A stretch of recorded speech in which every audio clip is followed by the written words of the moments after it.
چھٹا مہینہ شروع، چھٹا مہینہ، پہلا دن آیا چھٹے مہینے کا، اور فرماتی ہیں ام ایمن کہ اب چھٹے مہینے کا جو پہلا دن آ رہا تو ایک مرتبہ ایک ایسا نور شہزادی سے ظاہر ہونے لگا. خود شہزادی لیڈی آف لائٹ ہیں، نور ہی نور ہیں، مگر یہ ایک ایسا نور آ رہا کہ وہی جملہ ہے جو صحیح بخاری میں رسول اللہ کے بارے میں ہے، مگر ایک فرق کے ساتھ. رسول اللہ کے بارے میں جملہ ہے ان کی ولادت کے بعد، آقا حسین کے بارے میں جملہ ہے ان کی ولادت سے بھی پہلے.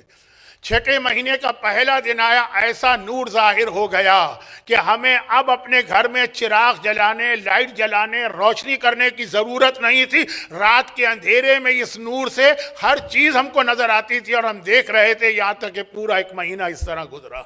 اور پھر 3 شعبان سر 4 ہجری آ گئی. پیغمبر ایک ضروری کام سے، اب یہاں پہ روایت بڑی ایک عجیب انداز سے ٹویسٹ لیتی. اہل بیت اطہار کے یہاں آپ کو ملے گا کہ جب ولادت کا وقت آتا تو کچھ خواتین آ جاتی ہیں ماں کی مدد کو. جناب حوا ہوتی ہیں، جناب سارہ ہوتی ہیں، جناب آسیہ ہوتی ہیں، جناب مریم ہوتی ہیں. پھر بعض روایتوں میں ہے کہ حضرت موسیٰ کی ماں ہوتی ہیں، بعض میں ہے کہ حضرت موسیٰ کی بہن ہوتی ہیں. یہ آپ کو ملے گا. خود پیغمبر کی ولادت کے موقع پر بھی یہی منظر تھا. حضرت آمنہ کے گھر میں خود مولا کی ولادت کے موقع پر یہی منظر تھا. خانہ کعبہ کے اندر فاطمہ بنت اسد کے سامنے خود شہزادی کونین کی ولادت، اور باقی بھی پھر ملتا سوائے آقا حسین کی. آقا حسین کی ولادت کے موقع پہ یہ نہیں.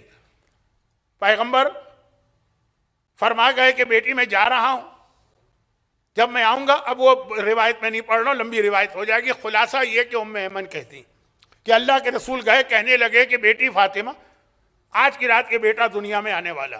اب آپ ذرا ترتیب دیکھیے. لباس بہت ہی معمولی پہنوا دیا گیا، غذا دنیا کے غذا بن کر دی گئی، باتیں دنیاوی بات چیت بن کر دی گئی، گھر مکان موومنٹ کی جگہ مصلی عبادت ہے اور اسی میں زندگی گزر رہی ہے. پھر مصائب و گریہ آتا اور اس کے بعد پھر یہ نور آتا. تو اب اس کے اندر ایک پیغام بھی آ رہا ہے ہمارے لیے، وہ یہ کہ اہم ترین عبادتوں میں سے ایک ہے آقا حسین پہ گریہ کرنا. لیکن جو صحیح گریہ ہے، ہر گریہ قبول ہے، لیکن جو صحیح معنوں میں گریہ ہے، جو خود آقا کو یا اللہ کو چاہیے، وہ جس میں مومن کا لباس بھی پاک و پاکیزہ ہو، مومن کی غذا بھی پاک و پاکیزہ ہو، مومن کی بات چیت بھی پاک و پاکیزہ ہو، مومن نمازی بھی ہو. پھر جو گریہ کرے گا تو ایسا نور اس کو ملے گا جو دنیا بھی روشن کرے گا، قبر بھی روشن کرے گا، قیامت بھی روشن کرے گا، پل صراط کو بھی روشن کرے گا. 5ویں مہینے جب آقا حسین کا مصائب شروع ہوئے، اس سے پہلے کے 4 مرحلے بھی ذہن میں رکھیے. یہ نہیں ہے کہ حرام کھا رہے ہیں، یہ نہیں ہے کہ عبادتیں قضا کر رہے ہیں، یہ نہیں ہے کہ اللہ کی عبادت کا مذاق اڑانے کی منزل پہ آ گئے ہیں، یہ نہیں ہے کہ برانڈڈ کپڑے جس کے اندر عورت چھپی بھی کم ہو، کھلی بھی زیادہ ہو، اور پھر بھی گریہ فائدہ پہنچائے گا. لیکن صحیح معنی میں جو گریہ ہے نا، اس کا ایک طریقہ بتایا کہ یہ ساری چیزیں پاک و پاکیزہ ہو تو یہ گریہ تمہارے دنیا اور آخرت میں کام آنے والا ہے. اب آتی ہے وہ تاریخ.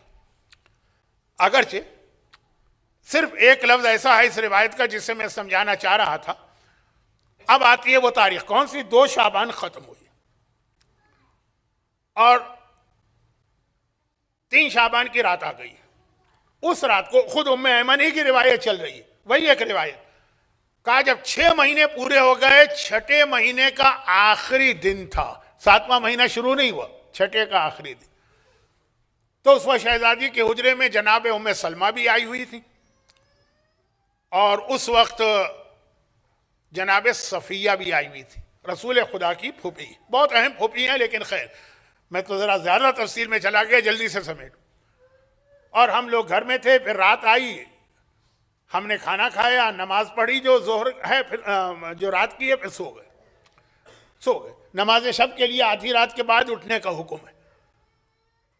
سو گئے. آدھی رات کے بعد پھر تینوں بیدار ہوئے، بلکہ چاروں. شہزادی بھی بیدار ہوئی، جناب صفیہ رسول کی پھوپھی، جناب ام سلمہ رسول کی بیوی، ام ایمن تو ہیں خیر. ہم لوگوں نے وضو کیا. جو روایت میں نے پڑھی ہے اس میں ایک لفظ آیا کہ ہم لوگوں نے وضو کیا، شہزادی بھی ہمارے ساتھ سوئی تھی. بلکہ اکثر علماء کہتے ہیں کہ نماز شب کے لیے بہتر ہے کہ کچھ دیر نیند لو پھر اٹھو، تمہارے جسم کا بھی تم پر حق۔ خیر، اٹھے ہم لوگوں نے وضو کیا، مصلی پہ بیٹھے، نماز شروع کی۔ شہزادی نے تجدید وضو کیا اور نماز شروع کی، تجدید وضو۔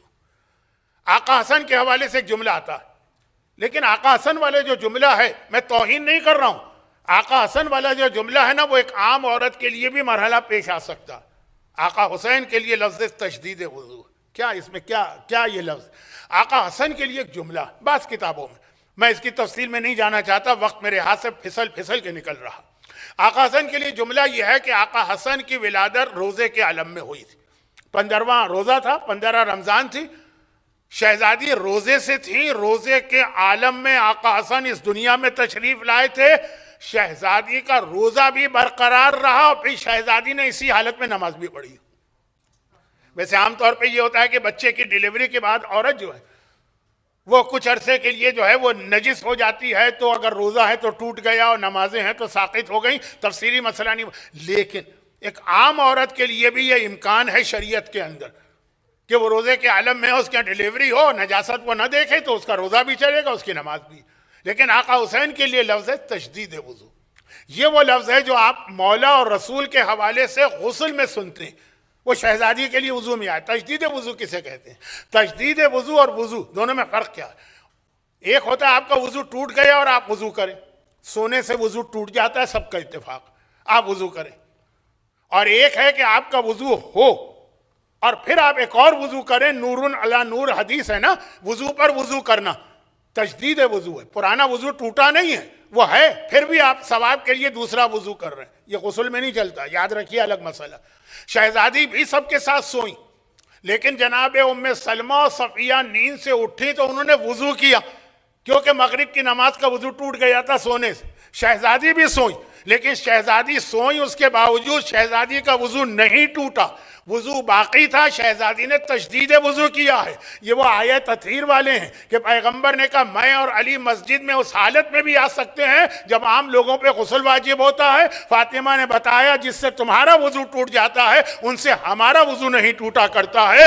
پھر شہزادی مصلی پہ جا کے بیٹھی اور ابھی نماز پڑھ رہی ہیں کہ اچانک دروازہ کھلا، حجرہ فاطمہ کا، اور ایک ایسی خوبصورت عورت اس حجرے میں داخل ہوئی کہ جتنا بھی آپ کسی کی خوبصورتی کا ذکر کریں یہ اس سے کم ہے۔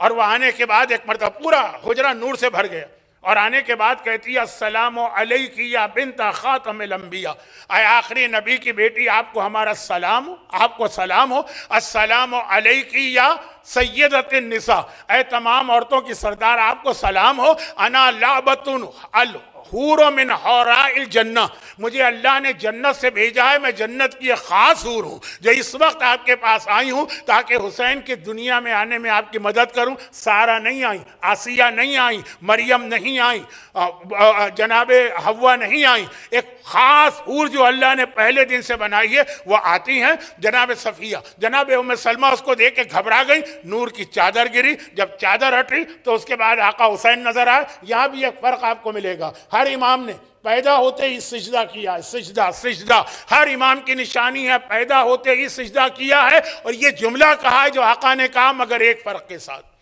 آقا نے اس جملے میں ایک ایسا لفظ بڑھا دیا جو نہ مولا کے حوالے سے ملتا ہے، نہ آقا حسن کے حوالے سے ملتا ہے، نہ بعد کے اماموں کے حوالے سے۔ ابھی آپ اگلے ہی ہفتے امام زمانہ کی ولادت کی روایت سنیں گے، نرجس خاتون کے سامنے سجدہ کر رہے تھے، وہاں بھی یہ جملہ نہیں ملتا ہے، صرف آقا حسین کی ولادت کی خصوصیت ہے۔ وہ کیا جملہ ہے؟ پہلا جملہ تو وہی سجدے کے عالم میں ہے اور کہہ رہے ہیں اشہد ان لا الہ الا اللہ، میں گواہی دیتا ہوں اللہ کے بارے میں، واشہد ان جدی محمد رسول اللہ، میں گواہی دیتا ہوں میرا نانا محمد اللہ کا رسول ہے، واشہد ان ابی و اخی اولیاء اللہ، میں گواہی دیتا ہوں میرا بابا علی مرتضیٰ بھی اور میرا بھائی حسن مجتبیٰ بھی ولی خدا ہے۔ اور اس کے بعد کہتے ہیں واشہد ان امی سیدۃ النساء، یہ کسی معصوم نے ولادت کے موقع پہ نہیں کہا، یہ آقا حسین نے کہا، میں گواہی دیتا ہوں کہ میری ماں کائنات کی تمام عورتوں کی سردار ہے۔ فاطمہ کی سرداری کی گواہی تمام معصومین میں سے صرف آقا حسن نے دی ہے،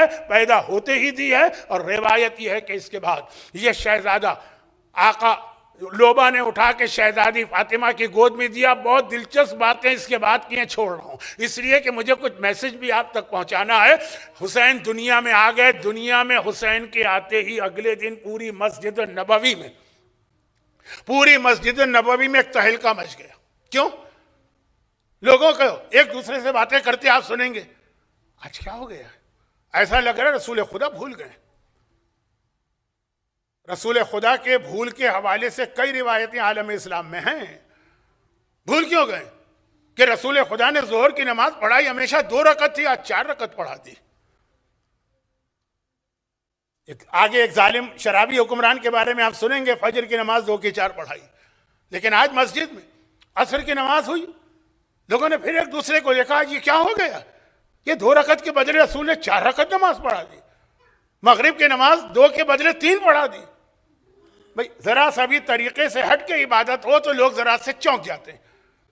اب مثلا اگر نماز مغرب میں انا انزلنا کے سورے کے بدلے میں پہلی رکعت میں قل واللہ پڑھوں تو مجمع چونک جائے گا. مولانا بھول گئے ہوں گے, قل واللہ تو دوسری میں ہوتا, یہ اپنی طرف سے بنایا ہوا مسئلہ ہے نا. لیکن جب عشاء کی نماز ہوئی تو پیغمبر نے ایک جملہ کہا. کیا جملہ تھا؟ اس سے پہلے اسلام میں ہر نماز 2 رکعت تھی. لوگ کہتے ہیں نا کہ سفر میں نمازیں آدھی کیوں ہو جاتی ہیں. سوال الٹا ہے. اسلام میں ساری نمازیں آدھی آئی تھی, پھر بڑھی ہیں ظہر, عصر, مغرب اور عشاء کی. اور جب لوگوں نے کہا یا رسول اللہ یہ آج کیا ہو رہا, پیغمبر نے کہا میرے حسین کی دنیا میں آنے کے خوشی میں اللہ نے نمازوں میں اضافہ کر دیا ہے. پہلے 10 رکعت تھی تو 70 رکعت تھی. یہ نماز جو ہے یہ اللہ کی طرف سے ایک قسم کا گفٹ ہے. حسین دنیا میں آیا نا, ہمیں اللہ سے کچھ لینا ہے. اللہ نے کہا نماز سے بڑی کوئی عبادت ہی نہیں ہے. کیا کہنا اس حسین کا, حسین کے بابا کے لیے کہا جاتا ہے. کیا کہنا اس علی مرتضیٰ کا, پیدا بھی ہوئے اللہ کے گھر میں, دنیا سے گئے بھی اللہ کے گھر سے. تو کیا کہنا اس حسین کا, دنیا میں آیا تو نمازوں کو بڑھا گیا, دنیا سے گیا تو نمازوں کو بچا گیا ہے. یہ پہلے ہی دن گفٹ ملا ہے اللہ کی طرف سے آپ کو, جو ذرا سے بھی اس کے اندر کوئی کمی کرے وہ ایسا ہے جیسے آپ کسی کا گفٹ اٹھا کے اس کے منہ پہ پھینک دیں.